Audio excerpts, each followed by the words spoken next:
En 1895, Georg Cantor demostró uno de los teoremas más importantes y bonitos en la historia de todas las matemáticas, que existen más números reales que números naturales, es decir, que existen infinitos más grandes que otros.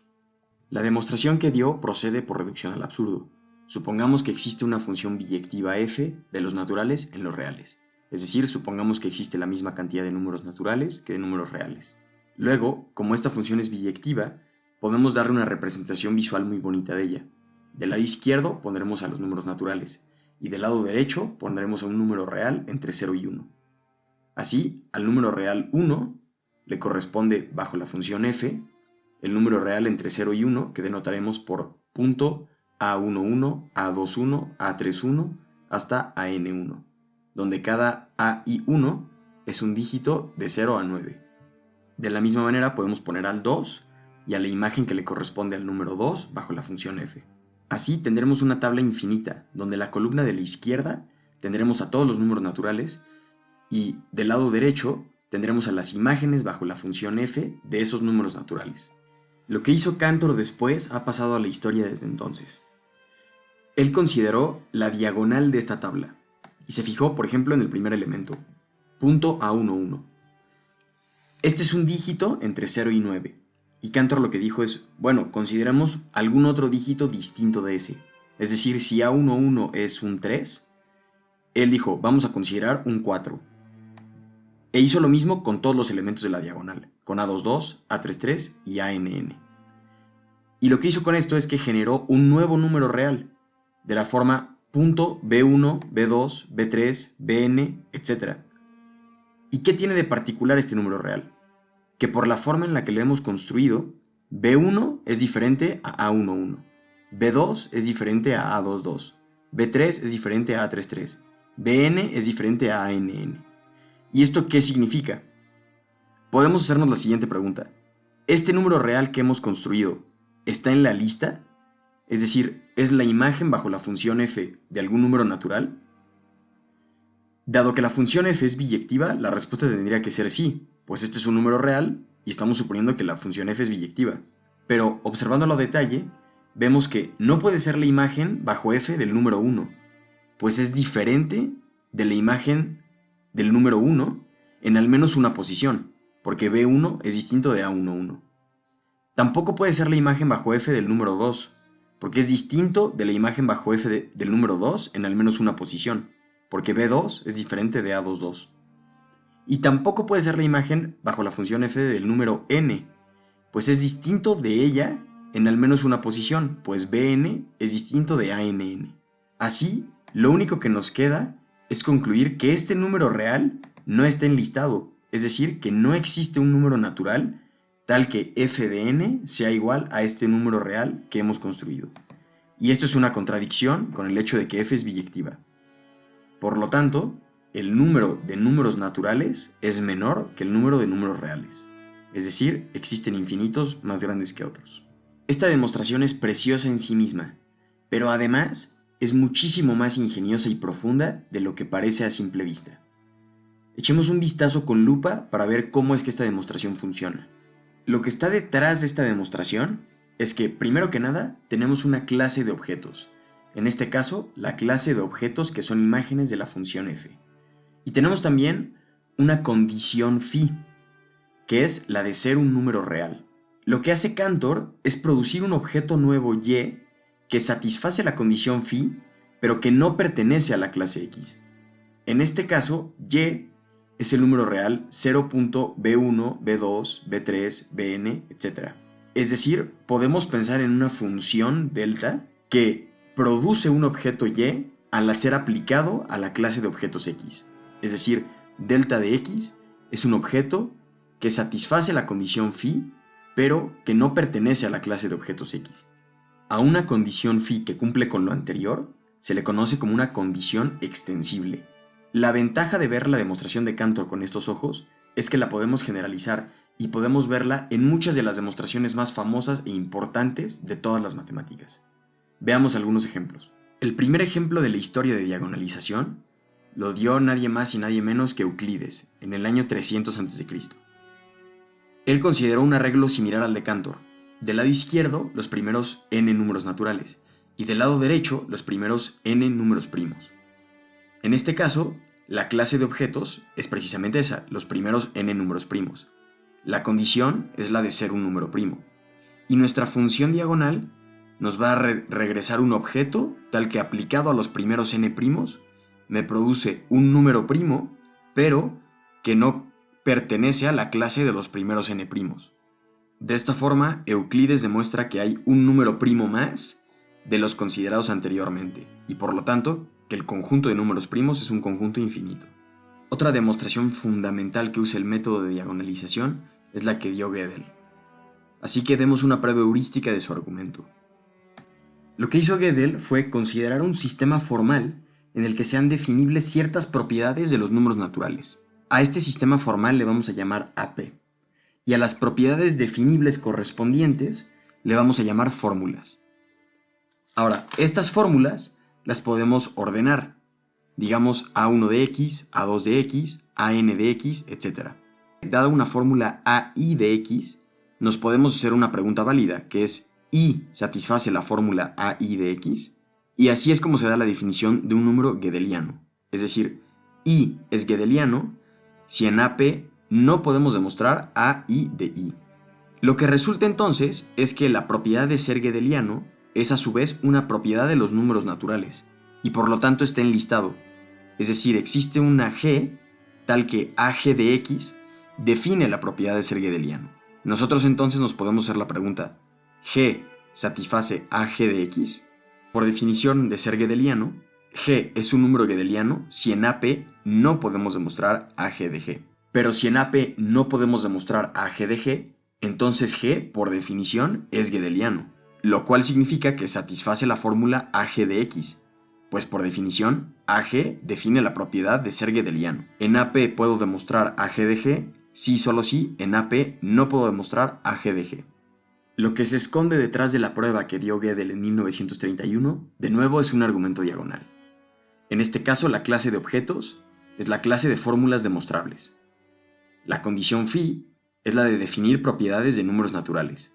Y nuestra función diagonal es tal que aplicada a la clase de fórmulas demostrables, nos regresa una fórmula que define una propiedad de un número natural, pero que no es una fórmula demostrable dentro de nuestro sistema. Por si esto fuera poco, el argumento diagonal también lo usó Alan Turing para demostrar que no existe una máquina de Turing que, dado el índice de otra máquina de Turing y una entrada, determine si la máquina de Turing con ese índice y esa entrada se detiene o no. Pensemos en una lista de todas las máquinas de Turing, de forma que la máquina de Turing enésima con la entrada E, donde E es un número natural, puede detenerse o no. Supongamos entonces, por reducción al absurdo, que existe una máquina de Turing H que, dada un número n y un número e, me da 1 si la enésima máquina de Turing con la entrada e se detiene, o 0 si la enésima máquina de Turing con la entrada e no se detiene. Podemos considerar entonces una nueva máquina de Turing, llamámosla D, y está definida de la siguiente manera. D es una máquina de Turing, y por lo tanto tiene un índice. Digamos que el índice de D es D. Entonces, ¿qué pasa con D de D? Es decir, la máquina de Turing D evaluada en su propio índice. Por definición de D, D de D va a ser igual a 1 si y solo si H de D, D es igual a 0. Es decir, si y solo si la décima máquina de Turing al evaluarse en el número natural D no se detiene. Pero ¿quién es la décima máquina de Turing? Precisamente por definición es D. Es decir, D de D va a ser 1 si y solo si D de D no se detiene. Y por otro lado, D de D va a entrar en un ciclo infinito si y solo si D de D se detiene. D de D se va a detener si y solo si D de D no se detiene.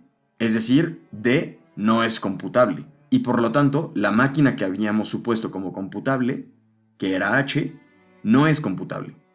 Si visualizamos esta información en una tabla, en los renglones vamos a tener las máquinas de Turing y en las columnas vamos a tener las distintas entradas que ellas pueden tener, nos podemos preguntar, ¿la primera máquina de Turing en la entrada 1 se detiene o no? ¿La segunda máquina de Turing en la entrada 2 se detiene o no? Y así sucesivamente, hasta que llegamos a la décima máquina de Turing. La décima máquina de Turing, evaluada en el número natural de ¿se detiene o no? La clase de objetos que tenemos es la clase de funciones computables. La condición que tenemos es la de estar definida a partir de funciones computables. Tenemos entonces una función diagonal que al evaluarla en la clase de las funciones computables, me regresa una función que está definida a partir de funciones computables, pero que no es una función computable. En este caso, la función d evaluada en la entrada d.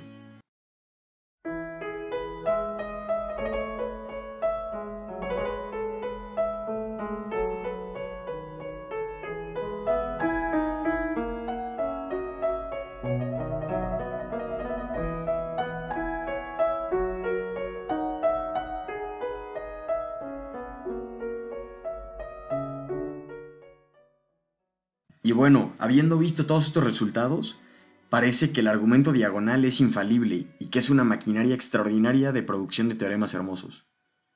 Pero, ¿no habrá ningún problema con esta forma de argumentar? ¿Será que siempre podemos coger cualquier condición extensible y cualquier clase de objetos y existirá la función diagonal que nos produzca el objeto deseado?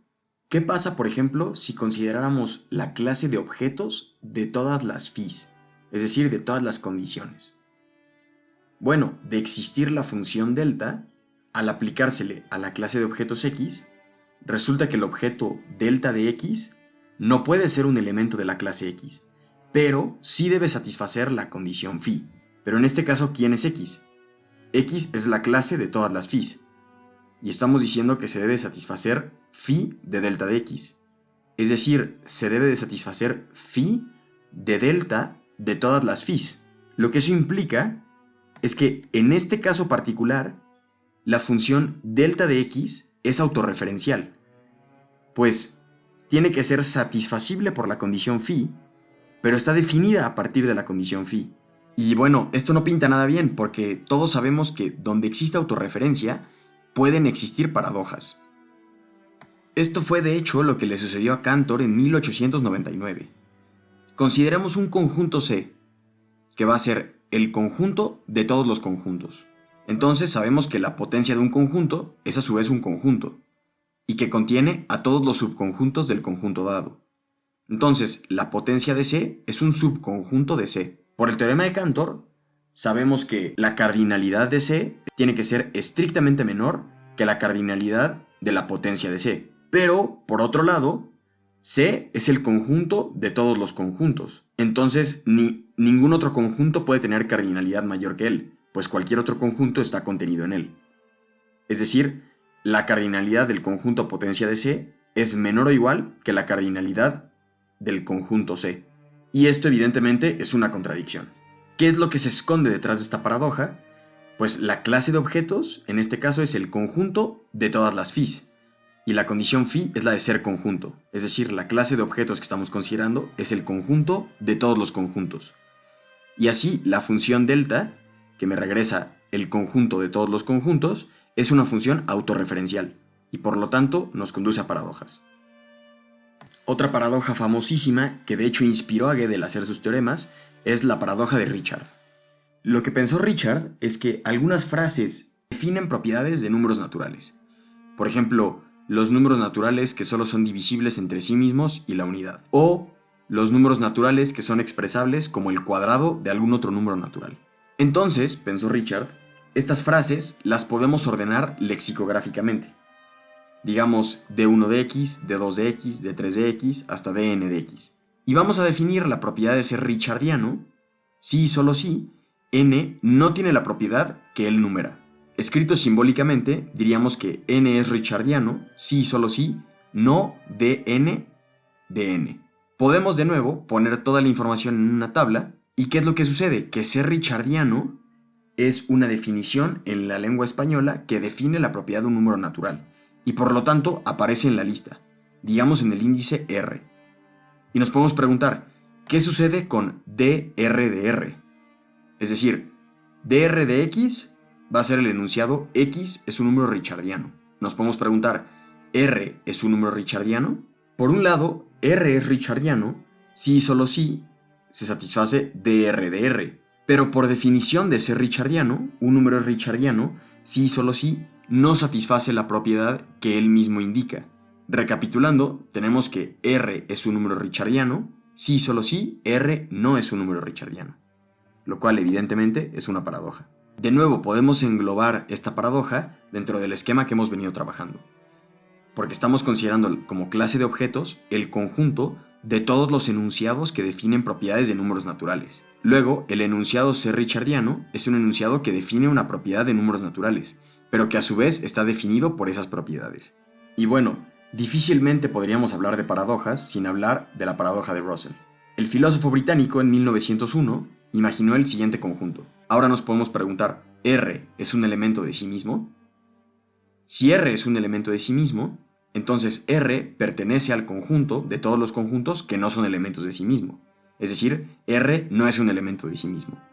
Pero si R no es un elemento de sí mismo, entonces, por definición, dado que R es el conjunto de todos los conjuntos que no son elementos de sí mismo, entonces R tiene que ser un elemento de sí mismo, pues cumple con la definición de R. Así, tenemos que R es un elemento de R si y solo si R no es un elemento de R.